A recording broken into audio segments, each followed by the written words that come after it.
Hi, everybody. Steve Paikin here, and we thank you for joining us for another edition of the Paikin Podcast. This week, World on Edge. We are going to talk about the world on edge this week with a familiar face and also with a special guest. I'm hearkening back now to a few years ago when it may have been the case overseas in Ukraine where people actually thought there's no way, despite all of Vladimir Putin's bellicosity, there's no way he's actually going to invade us, right? That couldn't possibly happen in the 21st century of Eastern Europe.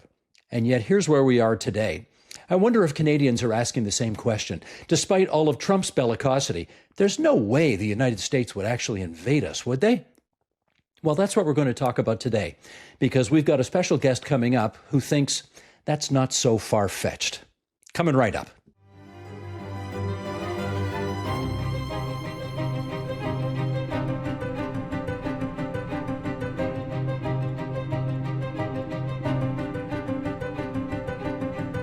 Let's start by introducing from the Munk School of Global Affairs and Public Policy, here's Janice Stein.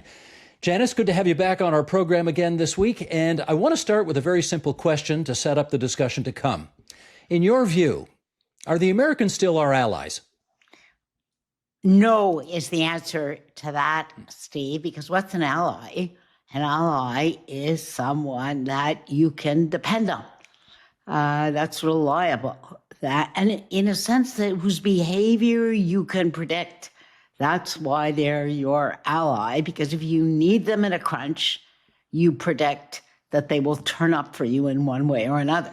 There's always some unknowns, but the knowns are, and this is a really bad joke, the knowns trump the unknowns. I don't think that's the case anymore with the United States. The United States is our neighbor. It's not our ally anymore. That's rather disquieting, but I suspect there are, if not 40 million Canadians, then a lot of them anyway that'll agree with you on that front. And let's introduce one of them right now. Stephen Marche is going to join us. Stephen, you may remember from his book called The Next Civil War, and he's dropped a podcast in the last little while that has really been, I've listened to it, it is terrific and it is fascinating and it is extremely disquieting. It's called Gloves Off. And Stephen, welcome you to the Paikin Podcast. How you doing today? Always a pleasure. I want to ask you, first of all, just give us the premise behind why you wanted to do this podcast to begin with. Well, I think Canada, basically since 1965, all of our elite institutions have been predicated on integration with the United States. And I think that's economically, it's also militarily, it's diplomatically, it's culturally. And we've had this very sudden turn. I mean, and it is a life-changing turn for our country. And we've basically had to ask ourselves questions that we've never had to ask ourselves before. Questions about diversification of trade, questions about what we would do, questions that are the basis of other countries, like how do you defend yourself from people who want to invade you, or who want to annex you. We've never really had to ask ourselves those questions, and now we do. So really the premise of the show was, what would a Canadian realpolitik look like? What does a politics of survival look like for Canada? I want to put what I put in the intro to you right now, which is the notion that obviously there was a time when most Ukrainians could not imagine that Russia would be lobbing bombs into their apartment buildings and on their homes and cities. Are you telling us that is the kind of mindset we need to have right now vis-a-vis the United States? Well, I think, we did an episode 4 is about talking to Ukrainians about what we can learn from them. And what they told us is that the trains from Mariupol were half empty the day before the Russians invaded. Right. I mean, even when you're living next to Russia, which is a country that's either expanding imperialistically or collapsing, you don't want to believe that the worst can happen. Right. It's a very natural inertia in particularly in elite institutions and bureaucracies. It's the most natural thing in the world to not believe that's going to come.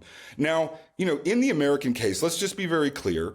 2% of Americans want to annex Canada militarily, but countries that are sliding into authoritarianism, like the United States, often use pretexts of war against their neighbors, including fabricated things like fentanyl crises, and the line that's been existing for 200 years isn't really real. That is exactly out of the playbook of people who want to violate their own laws, right? And it gives them an excuse to violate their own institutions, right? So we just simply are not in a position where we don't have the luxury anymore of hoping that that this is all going to work out in the United States. That's just not a reality that we can really take as something that we can live with. It's just not true anymore. Janice, I've heard the podcast, and it's quite dire in spots. And I wonder whether you feel we are at a moment in our history, our collective history, where we ought to be regarding the United States in those kinds of dire terms. Well, I'm not there, Steve, and we'll probably get into it about why I'm not there. But let me agree with Stephen's larger comment that you just made, Stephen, is that it's very, very difficult for most of us, most of the time, to believe that the future is not going to look like the present. And how do we know what that looks like? Because we draw on the past. So we tend to project forward into the future from where we are. That's the Ukrainian story, right up until Russian troops crossed the border. And so it is very important for our government and our institutions to think about alternative futures. What would we have to do? What would we need should that 2% prevail in government thinking, for example? We have to think about that. That's a different question as to whether I think that's the most likely scenario to occur, and I actually don't, for a whole variety of reasons. Stephen?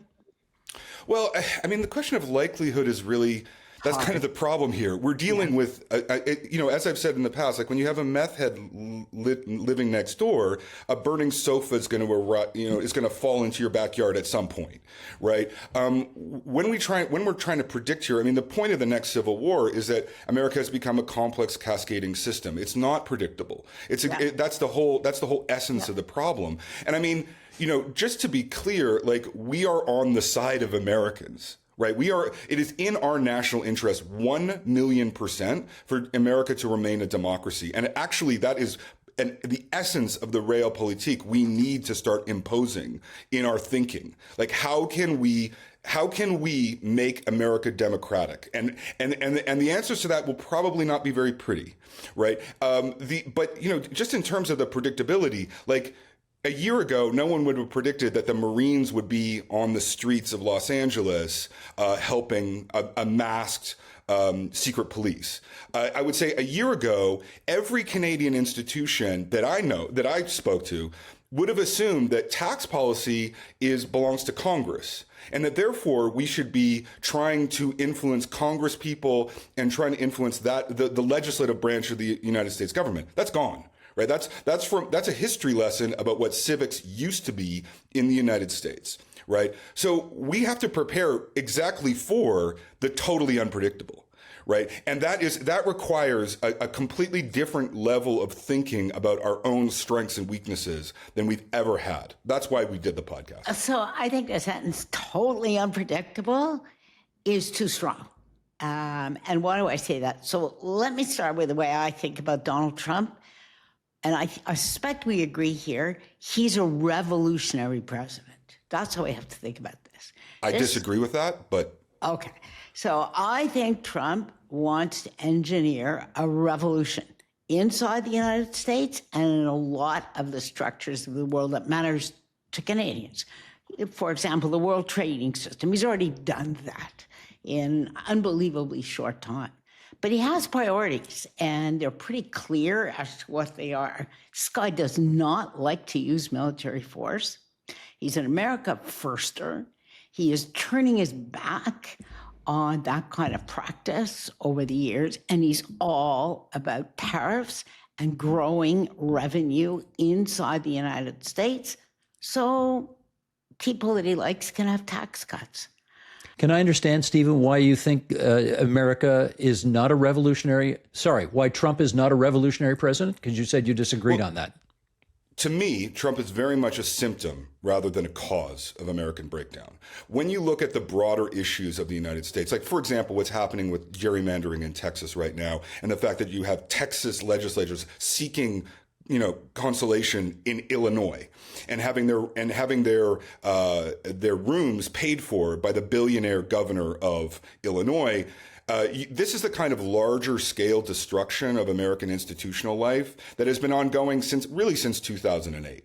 You see this in the decline of trust. You have levels of inequality that really have never been experienced in the United States. You have this debt bubble that is, a ticking time bomb. You have the destruction of their scientific institutions. You have the destruction of of a lot of their cultural institutions. And the thing I think you really have to understand is, there's no chance that Donald Trump is going to lose the Senate in 2026. In a very significant way, the American people want what is happening right now.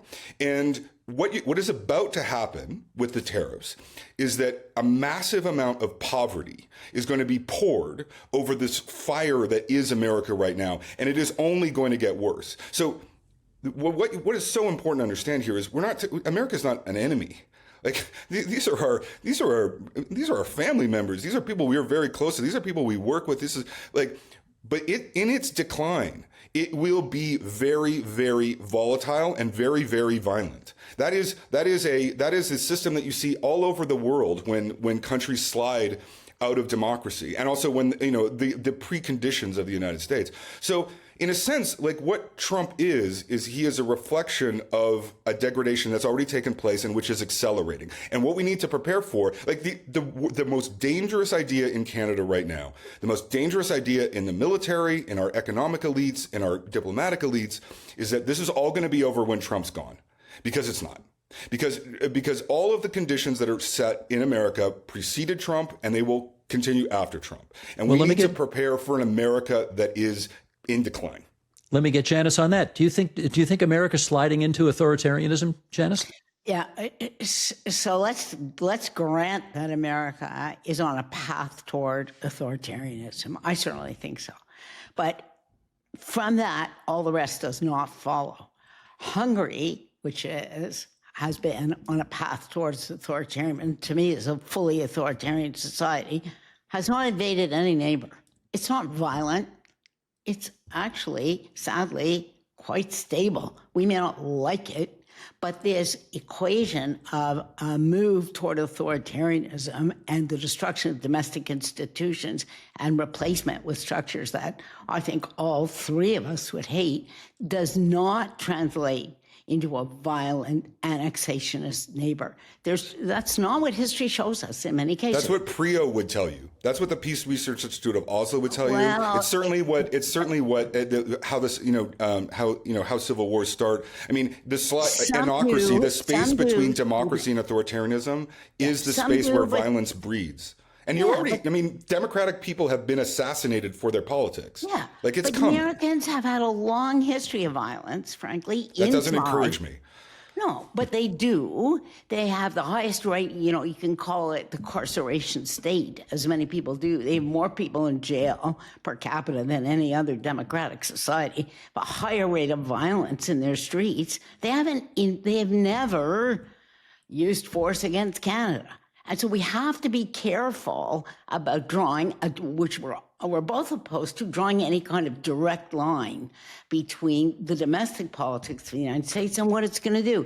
And my point about Trump is not that he is the cause of this, and when he leaves, he goes away. But if you actually look at what's going on in the institutions, the central institutions of the United States, he's able to manipulate them so they reflect his priorities. That's what he's doing. And his priority is not to use force. This guy hates that. I think the Iranians thought that too, Janice, at some point, but he definitely used force on them. Should we go over the past 80 years of American history? No, look, actually, that story with Iran, to me, is typical of Trump. When you look at the record here, the Israelis cleared the path. He only said yes when he was assured that there were the chances of any risk to any U.S. pilot, Steve, was very low. They went in, they went out, they got home. That was it. There was no second run. He was just fine with a token strike against an American base in Iraq. There were no Americans. There were no American cows. Done. Finished. Let's go to the negotiating table. That's a side of Trump that most people are not paying attention to when we get to these predictions of violence and war. Listen, I think trying to psychologize Trump. I mean, this is what the media has become. The media has become trying to understand what the psychological mechanisms are that motivate Trump. There are none. Like, are you willing to bet the life of this country on Donald Trump's internal restraint? Like that just seems like it's beyond. It's just not a sensible approach to maintaining. Like if that's like many people have made this bet. Oh, he won't go that line. He won't cross that line. It's not in his interest. Why would he cross that line when it's not in his interest? And then he goes right over that line. So let me back. And so I just don't think that's sensible. Let me back it up a minute. I'm not psychologizing Trump. I'm just looking at what he does. I'm looking at his behavior. That's very different from trying to understand him. You can't. I think that's a crazy risk to take to base strategy on what you think he wants. But we have to look at what he does. This guy repeatedly condemns the use of force. He wants a withdrawal of Americans, virtually everybody in the world. If you look at, let me give you another example, all right, of what's going on in Washington right now. There is a fierce struggle inside his administration between the Peter Navarros of the world, who want the whole of the United States military force shifted to focus on China, and those who say, no, we just want to withdraw. We just want to go back to the United States and not spend a single dime on isolationists. People's problems. Yeah, and that's a deep tendency in the United States too, by the way. And so look only at one. We know there's a long history of isolationism.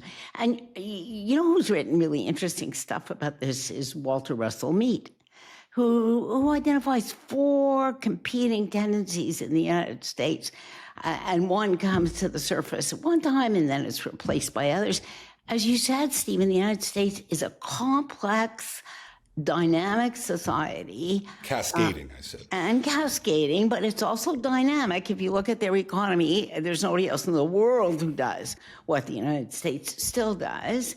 And there are no one else has the control over the international monetary order, which let's hope they lose as soon as possible, because it is the wedge that they use. Listen, I just think there is this tendency, and it is the most natural tendency in the world, to discuss the current iteration of the United States by these institutional principles.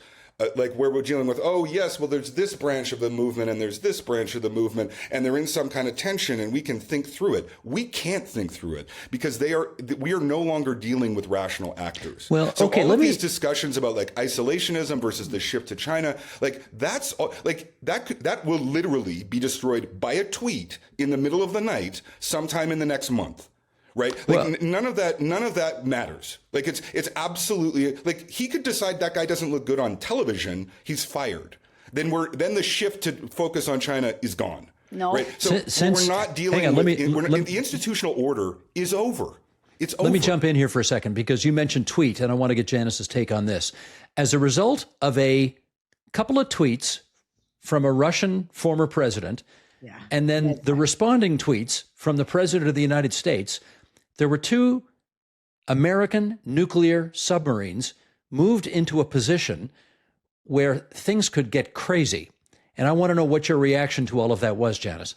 Okay. Not his nonviolent self. So first of all, that is a really interesting story because from everything we know, and we don't know it very much here, Steve, there's a kind of kabuki theater going on. What the United States has said, and what he said, nuclear submarines, what does that mean? Does it mean nuclear-powered submarines? It might. That might. They have Doesn't a necessarily lot of, mean they've got missiles ready to go on them. it That's a doesn't fact. mean they have a single nuclear weapon on them. Let's just understand that, okay? And we don't know. And they're underwater, and all the usual groups that can track this stuff don't know. Everybody's saying we don't know. Secondly, where were they moved to? No announcement. Well, if you're moving something in order to send a strong signal, hey, guys, stop this, and it was to Medvedev, who is on the extreme fringe there and used really to heat up things, but you don't know where your deterrent is moved to. It's not a very effective strategy, is it? So you think it didn't happen? I think we're dealing with a lot of smoke and mirrors here on both sides, honestly. Stephen, what do you think? There's no evidence, right? We just don't know. And there's a lot of people who are watching and can't figure it out. Stephen? We don't know the truth of any of these institutions because none of it is trustworthy, and we don't know.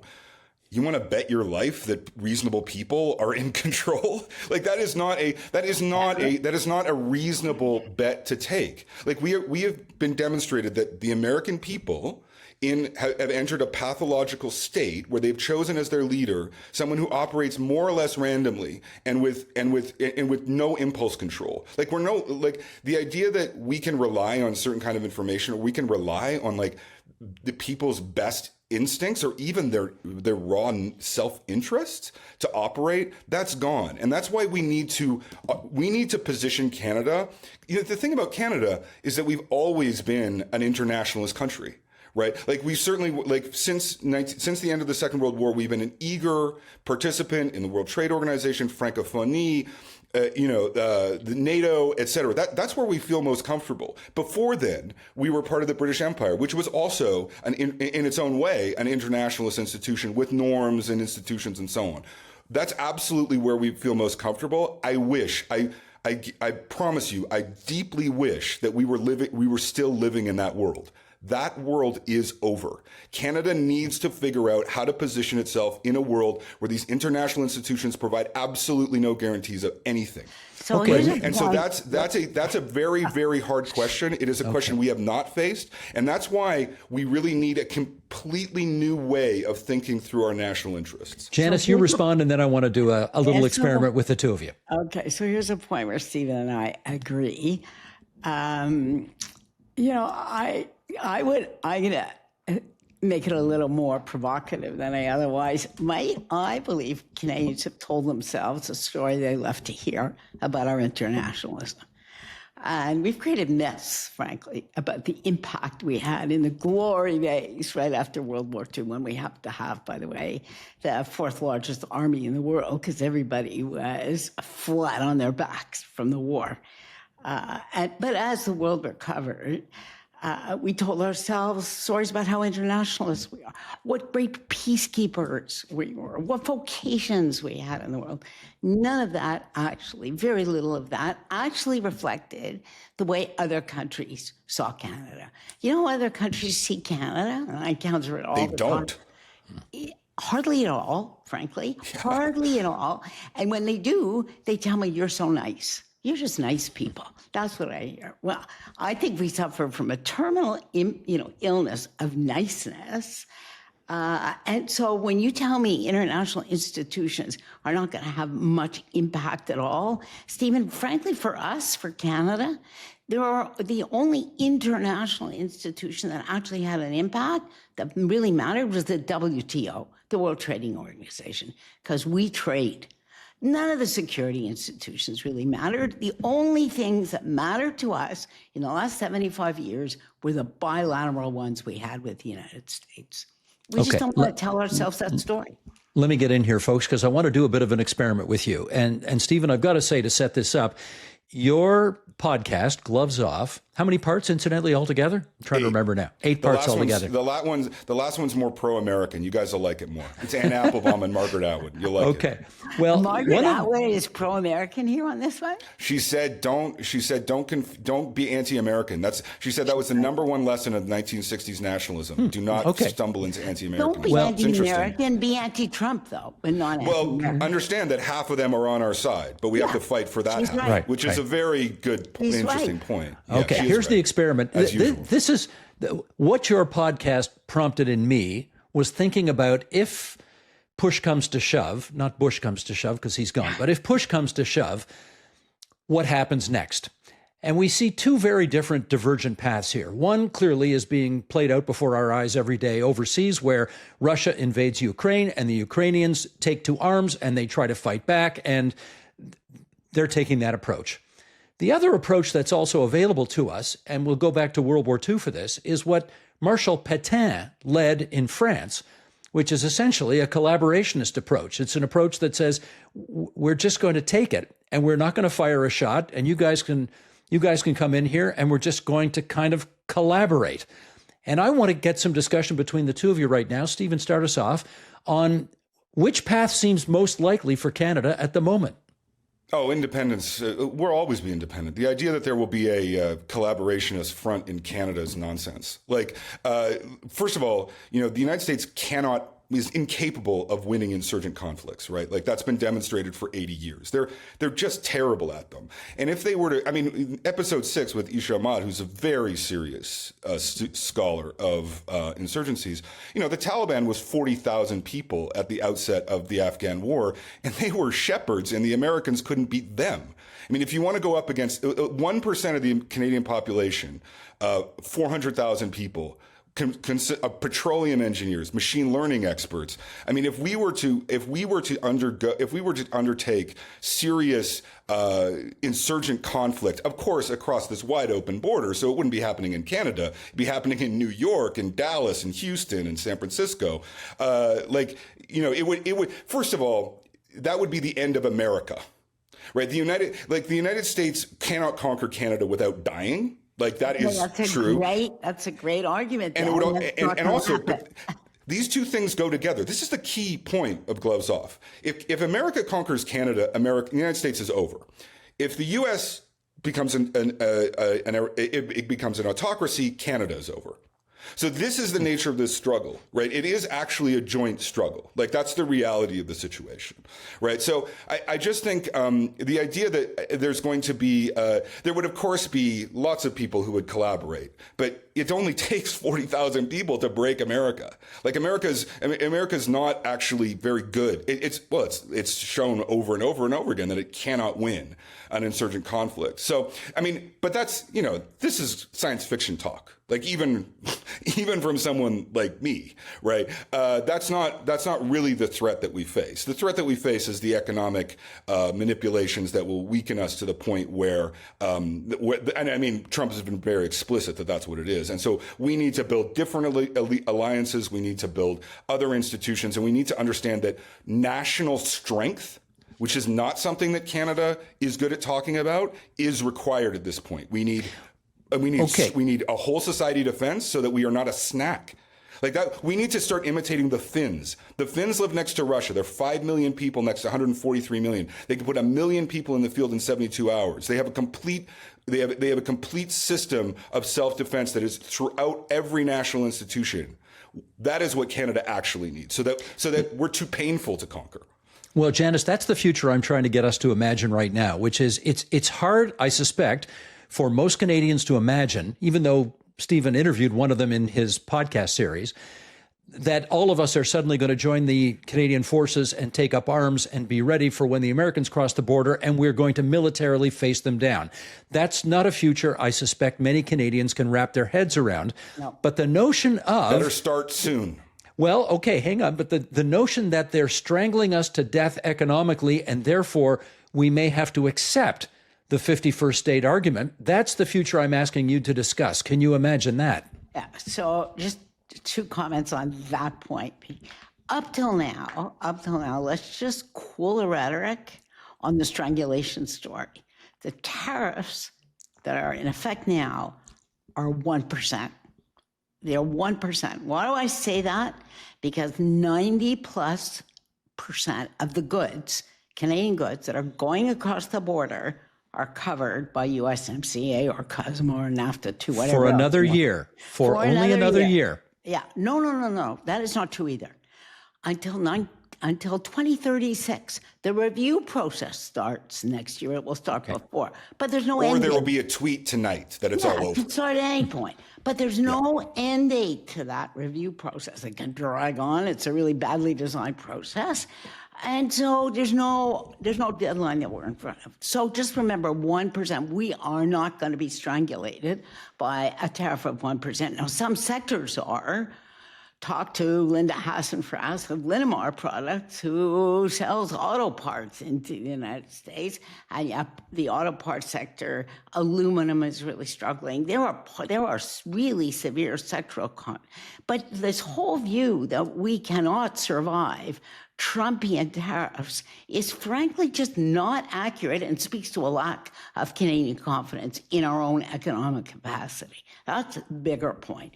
Number two, let's say the economic pressure ratchets up. I think, again, we do not know as a people, we don't know enough about the assets we really have. Let me give you just one example. What are we actually sending across the border? Leave out the services side, just on the goods.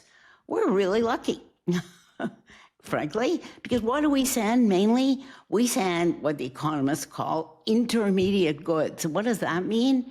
They need that stuff to manufacture something else. We're part of bigger supply chains.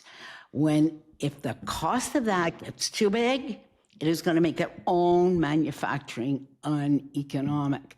The president doesn't seem to care about that argument. He wants the tariff money. He wants the tariff money to pay off his debt. He wants the revenue, but he wants two things at the same time. And you're absolutely right about this, Steve. To me, this is just one big revenue play by a guy who understands that he's got an exploding debt. He wants to cut taxes because there's a really regressive benefit to that tax cutting agenda. Easy. Let's just pile up revenue in the federal treasury by collecting tariffs until you start to weaken American manufacturing. We saw his explosive reaction to the first tiny bits of data that are going to get much stronger on a poor jobs report. We're seeing a slowdown in U.S. manufacturing, and we're beginning to see inflation. Well, but let me ask Stephen this. Does it really matter to a guy who has staked his whole presidency on an economic strategy of tariffs? But Stephen, where are the captains of industry in the United States who are fighting back and pushing back against this, which they know will harm their economy and their businesses? Go look at the car makers. No. Listen, the institutions in the United States, including the universities, the law firms, the corporate leaders, anything that you might call civil society I think the phrase for it is the great abdication. Like they have totally abdicated their responsibility to democracy. Like they clearly don't care. They're just trying to survive. I mean, my grandfather, when he was 17, they strapped him to the back of a Hamilton bomber and made him fly over Germany bombing people. That's what he had to do for democracy. These people won't take a minor hit to their paycheck. They really just don't care about it, right? And I think when I talk about Trump as a symptom, that's because it's so evident when you look at American life that they actually really are quite comfortable seeing their democracy erode to nothing, right? And I guess, Janice, the real difference with us is you seem to think that there are rational systems that will kick into place when people's self-interest and values kick in. I have seen no evidence of that whatsoever since 2008. Like what we are in the middle of here is a pathological decline that is ripping apart any capacity for that to happen. And so what we have to plan for, I think really planning for what Trump is staking his presidency on. I mean, he doesn't have any, he wouldn't care if you killed his children. He has no values of any kind. He is a narcissist who operates with absolute, he is a spur of the moment, what are my ratings today kind of person. And that means that we cannot operate on some kind of this mechanism will lead to this, will lead to that. There is no mechanism. We need to prepare for an America that has no mechanisms that we can leverage. Well, again, I think that is an apocalyptic view of what happens to institutions in the United States. Some of them are really under terrible stress. There's no doubt about it. Are there leaders in my own sector, in the United States, in the universities, in the law firms, who are making deals because they figure they can survive this and there will be a tomorrow? Yes, there certainly are some of those. So there's no denying that. But again, when we talk about an economic strategy, we're talking about the American manufacturers, not IT companies who are getting, and AI companies who are the biggest revenue generators, but not the biggest employers, let's be clear. But the core manufacturing sector that's left in the United States, which is only about 18% of their economy, these guys are going to take a terrific hit as this goes on. And they will speak up because they will not survive, Stephen.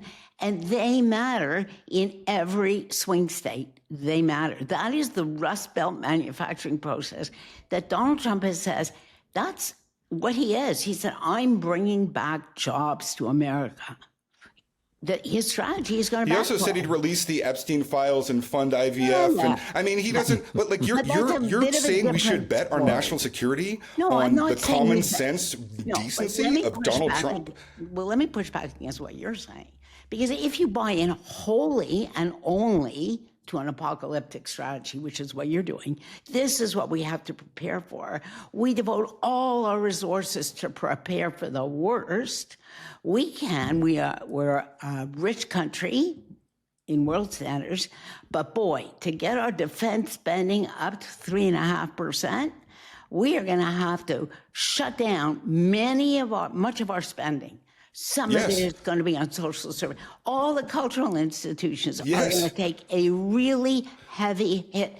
And that's to get to the point where we're just doing what our peers are doing, not to get to the point where the Finns are, frankly, where every teenager enrolls. There is a draft, a compulsory draft in Finland. The chances of that happening in Canada, I agree with Steve, are nil. You're wrong. You're dead wrong. Okay. The Canadian people have, from time immemorial, understood that they may feel that they're part of the end. They're not important in these institutions and they're not part of history.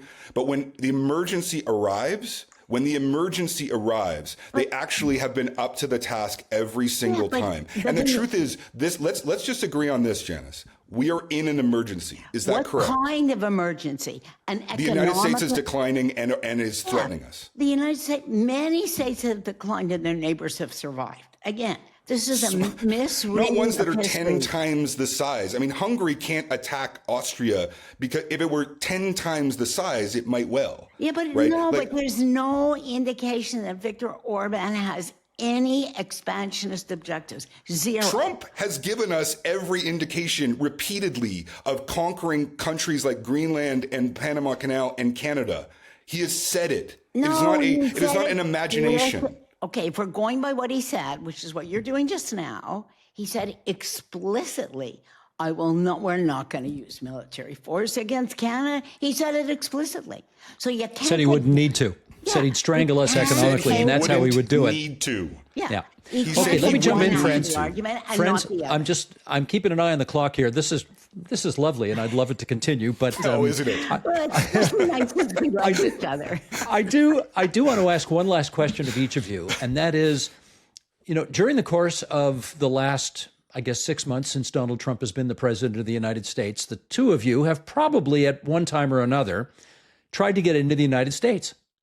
And I'd like to find out what that experience was like. Stephen. I haven't crossed. You have since Donald Trump. You haven't we tried? Talked about before that. No, that was before. That was well before. I thought. But I've not tried. I mean, I've been writing. Well, what I just said to you about Donald Trump being a meth head, this is not a country that I think I want to be in right now. No, I understand, but have you not been turned back at the border before? Yes, I have, but that was that was long ago. It was actually during the first time when all of this exploded. During Trump 1.0.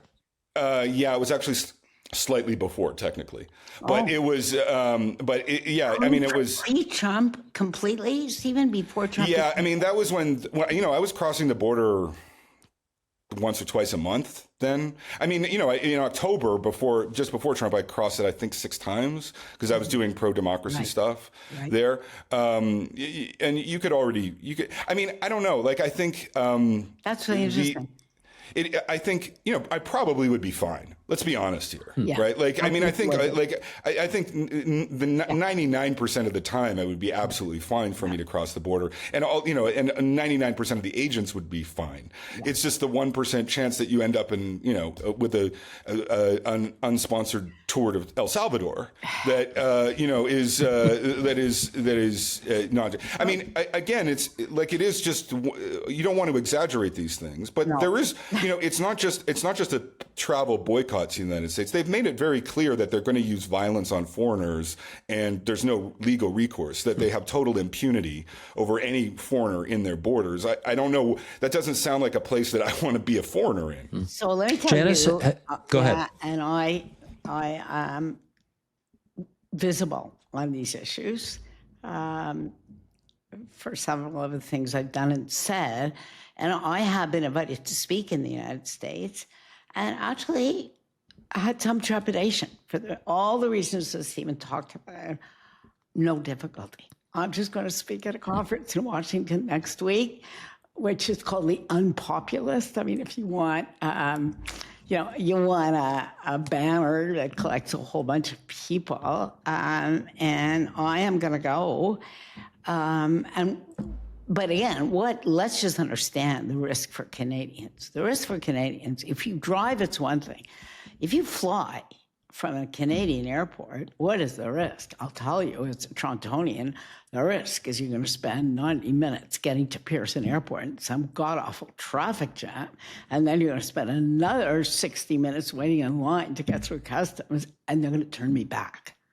I am not going to be incarcerated and sent to El Salvador. So in comparison to Americans or people with green cards in the United States, some of whom are running real risk, our risk is so tiny. Let's just not glorify ourselves here. Well, also, we're both white. I tell you what my biggest worry is, and we haven't talked about this. My biggest worry in this whole agenda is not the use of military force against Canada, although I think we have to consider that and plan for it within reason, but not divert all our resources to it. My biggest worry is what you just brought up, Steve. It's ICE. It is a force that's the thing that I'm really paying most attention to. Its budget tripled or quadrupled, no matter, depending on what you count. It's recruiting at an incredible pace without the checks that you would normally do. It is putting untrained enforcers on the streets. When I look at that to me is the most concerning aspect right now of U.S. domestic politics that I worry about. Stephen, let me get you to give the last word here, which is, after people listen to Gloves Off, what is it you want them to come away from? Well, I think, we're trying to really give shape to the national emergency that I think ordinary Canadians absolutely understand that we're in a national crisis. And I think the questions, the political and economic and military and cultural questions that we've asked ourselves for our entire history, those are not the questions that face us today. And then beginning to ask these questions and beginning to figure out what a true Canadian response is to an American threat and to a threat to our sovereignty, that actually requires quite a big change in our mindset, and it requires a whole set of policy questions that we've never considered, right? Like we just have never had to consider them, and so that's why I know I can sound a bit critical of the bureaucracies and the institutional life here, but we're asking them to turn on a dime. Right. And it's very, very hard to do that, especially when you have this natural inertia that hopes it all goes away when Donald Trump goes away. And so what I would hope is that what we wanted the podcast to be is a place to begin to ask those questions and to look at what other options are for us. Because I'm telling you, having, basically no military or only an elite force that is interoperable with American forces is not going to stand. Like that is not going to be true for us in 10 years. Like we are going to have going to have to come to military understandings of ourselves that we have never had. And I think that's true. We're already seeing that happen economically, and I think to a certain extent we're also seeing it culturally. I mean, if you're a scientist in Canada, you're not aspiring to move to the labs in Massachusetts anymore. Like, they're gone, right? These changes are very sudden and incredibly profound. And what we hope to do was give a sort of a foundation for for looking at what they might be. I got to say, it's a very well done series. Congratulations on getting it done. And great that we're asking these questions, Stephen. It is. It's really important to broaden the features that we think about. I mean, I hope you're right, Janice. Yeah, I mean, I hope you're wrong. I really hope you're right. And you hope you're I hope wrong. we look back at this in 2 years and be like, who was that idiot talking to Janice Stein? He really didn't know what the hell he was talking about. Hopefully they wouldn't be referring to me when they say that. Anyway. Which Stephen were they talking about? Yeah. Stephen Marche, Janice Stein, really great having you on the Paikin podcast. Great. Thanks so much for doing it. Love energetic discussions. Very civilly conducted. So well done. And with that, peace and love, everybody. We'll see you next time on the Paikin podcast. Bye-bye. Ciao.